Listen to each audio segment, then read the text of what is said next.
Il n'y a pas une personne qui n'a pas vécu un moment qu'on l'a, on lui a parlé mal, on l'a blessé, on l'a fait honte devant des autres. Même si dans certains cas, la personne, il arrive à avaler, mais plusieurs fois, la personne, il dit comment je peux lui pardonner après tout ce qu'il m'a fait. Et à part la peine, il y a une amertume que la personne, il a en lui. Alors comment la personne se demande comment il peut continuer, comment il peut pardonner. Et on le voit dans la paracha de cette semaine, paracha Troukat, que le peuple était en train de se plaindre. Et pourquoi vous nous avez fait monter de l'Égypte pour de mourir dans le désert? Il n'y a pas de pain, il n'y a pas d'eau.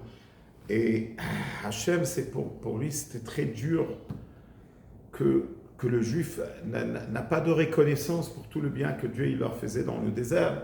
C'est marqué dans la paracha que Dieu il a envoyé des serpents qui ont mordu le peuple. Et il y a eu ceux qui sont morts et après le peuple est revenu à Moshe Rabbeinu. Ils ont dit on a fauté. On a fauté qu'on a parlé contre Dieu, contre toi. Prie pour nous. Enlève-nous ce serpent. Et le passouk il dit Vayit palel Moshe be'ada. Moshe Rabbeinu il a prié pour le peuple juif. Dira shimikan. De là on apprend. Mishe mevakshi mimenu mechila. Celui quand on lui demande pardon, ne sois pas cruel. Pardonne. C'est ce que Rashi dit. Ça veut dire, qu'est-ce que Rashi est en train de lui dire? Mikan, de là on apprend. Parce qu'il y a deux façons de pardonner. Pardonner, c'est-à-dire, j'avale la pilule et je continue la vie, mais quand même il reste une blessure. Deux bonnes amies, qu'il y a eu quelque chose qui s'est passé entre eux. Bon, il lui a pardonné, mais c'est plus des amis comme avant. Mais le passouk il dit ici que Moshe Rabbeinu il a prié pour le peuple. Ça veut dire il voulait pas juste annuler le décret, il voulait renouveler le contact entre Dieu et le peuple juif et enlever toute cette amertume. Comment on le fait? Comment une personne vraiment il arrive à pardonner? Je voudrais partager avec vous une histoire émouvante.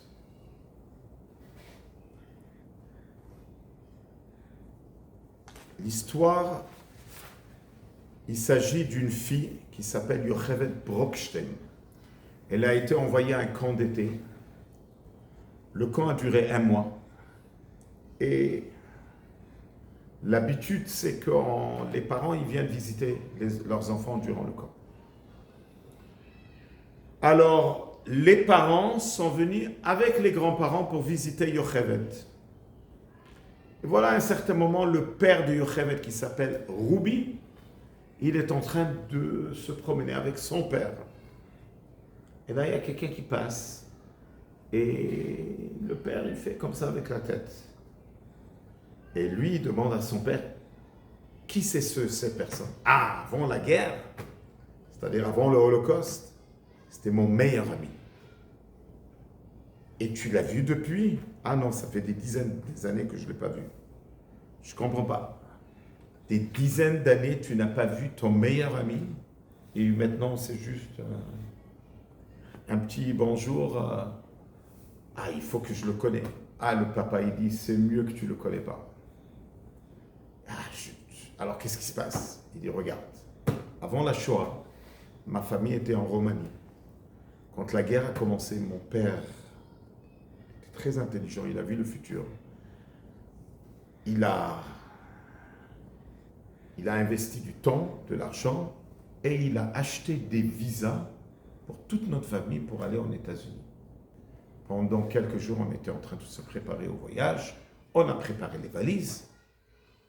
Et mon père, il a caché les visas à la maison, dans un endroit particulier. Et là, je rencontre mon meilleur ami. Et je lui raconte que voilà, mon père, il a dit qu'il faut se sauver des nazis. Et il a peur. Et je lui ai dit que mon père a acheté des visas pour nous. Il est vraiment en voyage dans quelques jours. Et le gars, il me demande, et vous avez les visas? Je dis oui. Et je lui ai même dit où on a placé les visas dans notre maison. Arrive le jour du voyage, mon père, il va pour prendre les visas, ils ne sont pas là-bas. J'avais peur que c'est mon ami qui était, sans dire un mot, j'ai couru comme un fou chez lui à la maison. J'arrive là-bas, les voisins me disent que lui et sa famille sont déjà partis aux États-Unis. Et j'ai bien compris qu'il a utilisé les visas. Notre famille, elle est restée en Roumanie. Toute notre famille a été assassinée. Je suis le seul qui est resté en vie.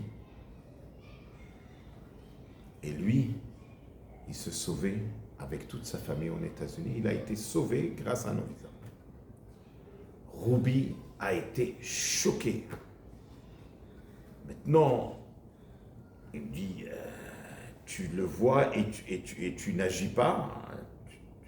Il fallait le frapper, il fallait faire quelque chose. Il a tué notre famille.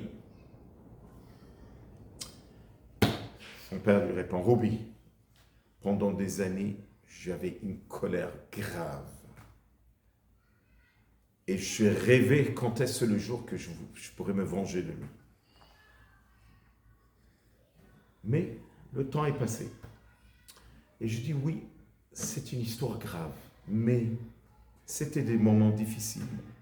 Et les gens ont perdu la tête à ce moment-là. Ils se battaient, ils étaient en train de se battre pour leur existence. Alors, c'est arrivé que des gens, ils ont fait des affaires pareilles. Je ne veux pas le juger. Et, bon, disons, être énervé sur lui, est-ce que ça va me ramener ma famille? Mais ça va me rendre à moi une personne remplie d'amertume et de colère et de haine. J'ai décidé, je tourne la page. Et il demande, le grand-père, il demande à Ruby, est-ce que tu me connais comme une personne qui est remplie d'amertume? Dis-toi, toi, tu es une personne qui donne une énergie extraordinaire à la famille. Comment vivre? Comment avoir du succès? Eh bien, Ruby, que tu saches, tout ça n'aurait été pas possible si je n'aurais pas pardonné. Rabbi Shneur Zalman, dans Igeret HaKodesh, dans le livre de Tanya, il parle qu'il y avait dans le livre Shmuel, il y avait une situation qu'il y avait une personne qui s'appelle Shimi, qui a maudit le roi David. Et Avishai ben Serouya, il voulait tuer cette personne parce que c'était un révolutionnaire. David lui a dit, laisse-le. C'est Dieu qui lui a dit d'insulter David. Qu'est-ce que ça veut dire? Rabbi Shneur Zalman, il explique.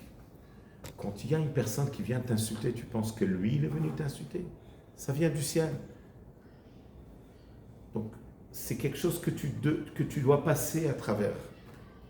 Mais ça ne veut pas dire que l'autre ne va pas être puni pour ce qu'il fait, il va être puni. Mais toi qui as été insulté, ça vient du ciel.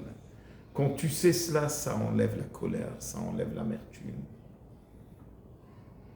Et c'est pour cela que Rabbi Shneur Zalman dit dans le Tanakh que celui qui s'énerve, c'est comme s'il fait l'idolâtrie. Quel rapport? Parce qu'au moment que tu t'énerves, tu es en train de montrer que tu as un manque d'émouna. Tu as un manque d'émouna que tout est par la providence divine et que tout vient Mishamayim. Si nous, on doit mettre toute notre force et toute notre énergie pour accomplir notre mission dans ce monde et pas dépenser notre énergie sur des colères et sur des amertumes, on doit savoir pardonner. Shabbat Shalom.